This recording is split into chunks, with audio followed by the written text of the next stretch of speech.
শ্যাম্পুর মধ্যে একটা দুটো জিনিস মিশিয়ে আপনারা যদি বাড়িতে একবার ব্যবহার করে নেন, আগামী 5 বছর আপনাদের বাড়িতে না দেখতে পাবেন মশা, না টিকটিকি, না ইঁদুর। 100% কার্যকরী এই রেমিডিটা 3টে জিনিসের উপর খুব তেজে কাজ করে, বিশেষ করে ইঁদুর, মশা, টিকটিকি। আমাদের প্রত্যেকেরই বাড়িতে কম বেশি মশা, ইঁদুর, টিকটিকি রয়েছে। তবে বাড়িতে যদি মশার উপদ্রব অনেকটাই বেশি হয়ে যায়, সেক্ষেত্রে মশা তাড়ানোর জন্য আমরা বিভিন্ন ধরনের কয়েল, অল আউট বা মশা মরার ধূপের ব্যবহার করে থাকি। এর ফলে অনেকেরই বাড়িতে ছোট বাচ্চারা রয়েছে, বয়স্করা রয়েছে, তারা দেখবেন যে অল আউট বা মশা মরার ধূপের গন্ধ থাকে সেটা সহ্য করতে পারে না, শ্বাসকষ্ট হয়, কখনো কখনো কাশিও হয়ে থাকে।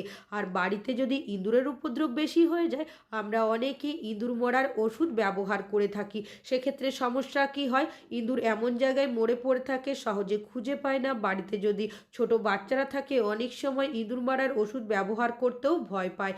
তাছাড়াও দেখবেন টিকটিকি এদিক ওদিক বাড়িতে ঘুরে বেড়ায়, কিচেনেও অনেক সময় ঘুরে বেড়াতে দেখা যায়। সেক্ষেত্রে দেখা যায় খাবার দাবারে অনেক সময় যদি কোনোভাবে মুখ দিয়ে দেয় বা কোনো খাবার যদি পড়ে যায়, আমরা যদি বুঝতে না পারি, সেক্ষেত্রে শরীর অসুস্থ হওয়ারও সম্ভাবনা থাকে। তো আপনারা যদি আমার ব্যবহার করা পদ্ধতিতে একবার রেমিডিটা বাড়িতে ব্যবহার করেন, তাহলে দেখবেন আপনাদের বাড়ি থেকে কিন্তু খুব সহজেই মশা, ইঁদুর, টিকটিকি আপনারা তাড়িয়ে দিতে পারেন। তো আমি এখানে নিয়েছি একটা শ্যাম্পুর পাতা। আপনারা এখানে যে কোনো শ্যাম্পুর ব্যবহার করতে পারেন। তো শ্যাম্পু আমরা প্রত্যেকেই কিন্তু চুল ক্লিন করার জন্য ব্যবহার করি, তাছাড়াও অন্যান্য যে কোনো জিনিস ক্লিন করতে অনেকেই ব্যবহার করে থাকি। তবে আপনারা কি কখনো ইঁদুর, মশা, টিকটিকি তাড়ানোর ক্ষেত্রে ব্যবহার করে দেখেছেন? তো কিভাবে ব্যবহার করবেন তার সঠিক পদ্ধতিটা কিন্তু জানতে হবে। তো পুরো শ্যাম্পুটাকে আমি একটা পাত্রের মধ্যে ঢেলে নিয়েছি। অনেকেরই বাড়িতে মশার উপদ্রব এতটাই থাকে, যার কারণে আমরা বাধ্য হয়ে বাড়িতে মশা মারার ধূপ, কয়েল বা বিভিন্ন ধরনের সলিউশনের ব্যবহার করি। তবে সমস্যা কি হয় দেখবেন, অল আউট আর যে মশা মারার ধূপের গন্ধটা থাকে সেটা বাড়ির চারিদিকে ছড়িয়ে যায়। অনেক সময় ছোট বাচ্চারা, বয়স্করা সহ্যও করতে পারে না। তো কিভাবে আপনারা কোনো রকমের অল আউট বা কোনো মশা মারার ধূপ ছাড়াই খুব সহজেই মশা বাড়ি থেকে তাড়িয়ে দেবেন, এমনকি আপনাদের বাড়িতে যদি ইঁদুরের অত্যাচার অনেকটাই বেশি থাকে, সেক্ষেত্রেও কিন্তু আপনারা এই রেমিডিটা একইভাবে অ্যাপ্লাই করতে পারবেন। এখানে নিয়েছি পেঁয়াজ। পেঁয়াজ আমরা প্রত্যেকেই রান্নাতে ব্যবহার করে থাকি, তবে এখানে কিন্তু মশা, ইঁদুর, টিকটিকি তাড়ানোর ক্ষেত্রে ব্যবহার করব। তো কিভাবে ব্যবহার করবেন সেটাই আপনাদের কাছে শেয়ার করব। এখানে চেষ্টা করবেন লাল ধরনের পেঁয়াজ নেয়ার। লাল যে পেঁয়াজগুলো থাকে তার মধ্যে দেখবেন ঝাঁঝালো ভাবটা একটু বেশি থাকে, কেন কি পেঁয়াজের মধ্যে এমনিতেই থাকে প্রচুর পরিমাণের পটাশিয়াম, এমনকি ফসফরাস, যার কারণে পেঁয়াজ কাটার সময় অনেকেরই চোখ জ্বালা করে, কখনো কখনো চোখ দিয়ে জলও বেরিয়ে আসে। তো আমি এখানে পুরো পেঁয়াজটা ব্যবহার করব না, পেঁয়াজের কিছুটা অংশ কেটে নিয়েছি, সেটারই ব্যবহার করব। পেঁয়াজটা চাইলে আপনারা কিন্তু এখানে থেঁতো করেও ব্যবহার করতে পারেন। আমি এখানে একটা গ্রেটার নিয়েছি, গ্রেটারের সাহায্যে পেঁয়াজটাকে গ্রেট করে দেব। পেঁয়াজের মধ্যে যে ঝাঁঝালো ভাবটা থাকে সেটাই কিন্তু মশা, ইঁদুর, টিকটিকি তাড়ানোর ক্ষেত্রে ব্যবহার করব। তো কিভাবে ব্যবহার করবেন সেটাই শেয়ার করব। আমরা অনেকে আছি বিভিন্ন ধরনের স্প্রে, কয়েল বা বিভিন্ন ওষুধের ব্যবহার করে থাকি।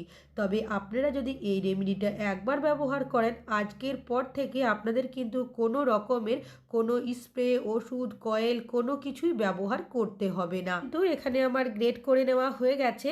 এবার এই পাত্রটাকে আমি সাইডে রাখছি। আগে থেকে যে শ্যাম্পুটা একটা বাটিতে রেখেছিলাম, তার মধ্যে দিয়ে দেব কিছুটা পরিমাণের কর্পূরের গুঁড়ো। যে কর্পূর পুজোতে ব্যবহার করি, সেই কর্পূরই আমি গুঁড়ো করে রেখেছিলাম, সেটাই এর মধ্যে দিয়ে দিচ্ছি। আপনাদের যদি দলা কর্পূর থাকে সেটাকে গুঁড়ো করে তারপর শ্যাম্পুর মধ্যে দেবেন, আর এইভাবে করে একটু আলতো হাতে মেশাতে থাকবেন। প্রথমে ঠিকভাবে মিশবে না, তারপর আপনারা এইভাবে আস্তে আস্তে যদি একটু সময় নিয়ে মেশান, দেখবেন খুব ভালো মতো মিশে যাবে। তার সাথে সাথে এখান থেকে একটা সুন্দর গন্ধও বেরোতে শুরু করবে। এবার এখানে আমি নিয়েছি একটা পাত্র। এমন পাত্র নেবেন যেটা কিনা কোনো খাবার কাজে ব্যবহার করেন না। এর মধ্যে দিয়ে দেব আমি মিডিয়াম সাইজের বাটির 1 বাটি জল। এখানে কিন্তু যখন আপনারা রেমেডিটা বানাবেন, সব পরিমাণ কিন্তু সঠিকভাবে ব্যবহার করবেন, না হলে কিন্তু কোনো কাজ হবে না। যে পেঁয়াজটা আমি গ্রেট করে রেখেছিলাম পুরোটাই এর মধ্যে দিয়ে দিয়েছি। এবার যে শ্যাম্পু আর কর্পূরের মিশ্রণটা তৈরি করেছিলাম সেটাও এর মধ্যে দিয়ে দেব। এবার কিছুটা জল আমি এর মধ্যে দিয়ে আবারও এটাকে একটু নাড়িয়ে এর মধ্যে দিয়ে দেব। তারপর এটাকে খুব ভালোভাবে এইভাবে মিশিয়ে নেব। যখন এইভাবে করে আপনারা মেশাতে থাকবেন, একসাথেই যখন সব উপকরণগুলো মিশতে শুরু করবে, তখন এখান থেকে দেখবেন একটা উগ্র গন্ধ বেরোতে শুরু করবে। তারপর এইভাবে ঢাকা দিয়ে রেখে দেব 1 ঘন্টার জন্য, যাতে করে এই গন্ধটা আরও বেশি স্ট্রং হয়ে যায়। 1 ঘন্টা পর ঢাকাটা খুলে নিয়েছি। এবার এখানে নিয়েছি লেবু, 1/2 চামচ পরিমাণের লেবুর রস আমি এর মধ্যে দিয়ে দেব, গন্ধটা যাতে আরও বেশি পাওয়ারফুল হয়ে যায়। তারপর আবারও এটাকে ভালো করে মিশিয়ে নেব। তবে চাইলে আপনারা লেবুর রসের পরিবর্তে এখানে ভিনিগারেরও ব্যবহার করতে পারেন, 1/2 চামচের মতো। এবার যেহেতু এখানে গ্রেট করা পেঁয়াজটা রয়েছে, কোনোভাবেই যাতে দলা পেকে না যায়, তাই এখানে একটা পাত্র আর পুরনো ছাঁকনির সাহায্যে এই মিশ্রণটাকে ছেঁকে নিচ্ছি। যেহেতু এখানে আমি একটা স্প্রে বোতলের ব্যবহার করব, তাই কিন্তু এটাকে ছেঁকে আলাদা করে নিচ্ছি, যাতে করে স্প্রে বোতলের মধ্যে এটা কোনোভাবেই আটকে না যায়। এবার আপনাদের কাছে যদি স্প্রে বোতল না থাকে, সেক্ষেত্রে আপনারা জলের বোতলেরও ব্যবহার করতে পারেন। ঢাকনার মধ্যে বেশ কিছুটা ফুটো করে নেব। আমি এখানে একটা স্প্রে বোতলের মধ্যে বেশ কিছুটা সলিউশন ভরে নিচ্ছি আর বাকিটা রেখে দেব পরে ব্যবহার করার জন্য। এই সলিউশনের মধ্যে এমন বেশ কিছু উপকরণ ব্যবহার করা হয়েছে যাদের নিজস্ব একটা স্ট্রং গন্ধ রয়েছে। একসাথে মিশে যাওয়ার কারণে এই গন্ধটা এতটাই পাওয়ারফুল হয়ে যাবে, আপনারা যখন বাড়িতে ব্যবহার করবেন দেখবেন আপনাদের বাড়ি থেকে মশা, ইঁদুর, টিকটিকি খুব সহজেই পালিয়ে যাবে। মশার উপদ্রব অনেক সময় এতটাই বেড়ে যায়, যদি দুপুরবেলাতেও বাচ্চাদের খাটে ঘুম পাড়ানো হয়, সেক্ষেত্রে দেখা যায় অনেক সময় তাদের কিন্তু মশারা কামড়াতে থাকে। তো কিছুটা সলিউশন খাটের সাইড করে যদি স্প্রে করে রাখতে পারেন, এর উগ্র গন্ধের কারণে খাটের দেখবেন আশেপাশেও আসবে না। যদি থেকেও থাকে ঘোরের মতো হয়ে পড়ে যাবে। দরজার কোণার সাইডেও অনেক সময় মশারা লুকিয়ে বসে থাকে। এইগুলোতেও আপনারা যদি কিছুটা সলিউশন দিয়ে রাখতে পারেন, তাহলে দেখবেন মশারা কিন্তু কোনোভাবেই আসবে না। বিশেষ করে দেখবেন টয়লেটের মধ্যেও অনেক সময় মশা প্রচুর দেখা যায়, তো কিছুটা সলিউশন টয়লেটের মধ্যেও এইভাবে স্প্রে করে দিচ্ছি। তাছাড়াও দেখবেন দেওয়ালের কর্নার সাইড বা কোনো কিছু টেবিল, শোকেস যেখানে রাখা থাকে তার কর্নার সাইডগুলোতেও মশা কিন্তু বসে থাকতে দেখা যায়, সেইগুলোতেও কিন্তু পারলে সলিউশনটা স্প্রে করে রাখতে পারেন।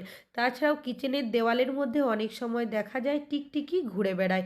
কিছুটা সলিউশন এইভাবে কিচেনের দেওয়ালে যদি দিয়ে রাখতে পারেন, এর গন্ধের কারণে দেখবেন টিকটিকিও কিন্তু এর আশেপাশেও আসবে না। তবে যদি ডাইরেক্ট স্প্রে করে রাখতে না চান, সেক্ষেত্রে আপনারা কিছুক্ষণ পর একটা কাপড় দিয়ে হালকা একটু মুছেও দিতে পারেন। আমরা যখন সন্ধ্যাবেলা বা বিকেলের দিকে জানালা খুলি, অনেক সময় দেখবেন জানালার সাইড হয়ে কিন্তু মশারা বাড়ির ভেতরের দিকে চলে আসে। কিছুটা সলিউশন এইভাবে জানালার পর্দার সাইডে যদি দিয়ে রাখতে পারেন, এর উগ্র গন্ধের কারণে কোনোভাবেই আসবে না। তাছাড়াও জলের নালি বা ড্রেন দিয়ে অনেক সময় দেখবেন ছোটোখাটো পোকামাকড়, ইঁদুর বাড়িতে চলে আসে। তো কিছুটা সলিউশন যদি আপনারা এইভাবে স্প্রে করে দিতে পারেন, এর গন্ধের কারণে দেখবেন ইঁদুর কিন্তু কোনোভাবে বাড়িতে আসবে না। তাছাড়াও যদি সলিউশনটা আপনারা মশা বা টিকটিকির ওপরে দিয়ে দিতে পারেন, তারা দেখবেন সাথে সাথেই ওখান থেকে পালিয়ে যাবে। যেখানে টিউবলাইট লাগানো থাকে অনেক সময় ছোটোখাটো পোকামাকড় থাকে, যেগুলো খাওয়ার জন্য টিকটিকি দেখবেন অনেক সময় ঘুরে বেড়ায়। তো আপনারা কি করবেন, কিছুটা সলিউশন কিন্তু স্প্রে করে দেবেন, যদি থাকে সাথে সাথেই দেখবেন মরে যাবে। আর যদি না থাকে, এর গন্ধের কারণে কোনো পোকামাকড়ও আসবে না, টিকটিকিও আসবে না। এই সলিউশনটা আপনারা কিন্তু আর বাড়িতে অন্যান্য যে জায়গাতে ইঁদুর, টিকটিকি বা মশা যদি থাকে সেখানেও ব্যবহার করতে পারেন। আশা করছি রেমেডিটা কাজে আসবে।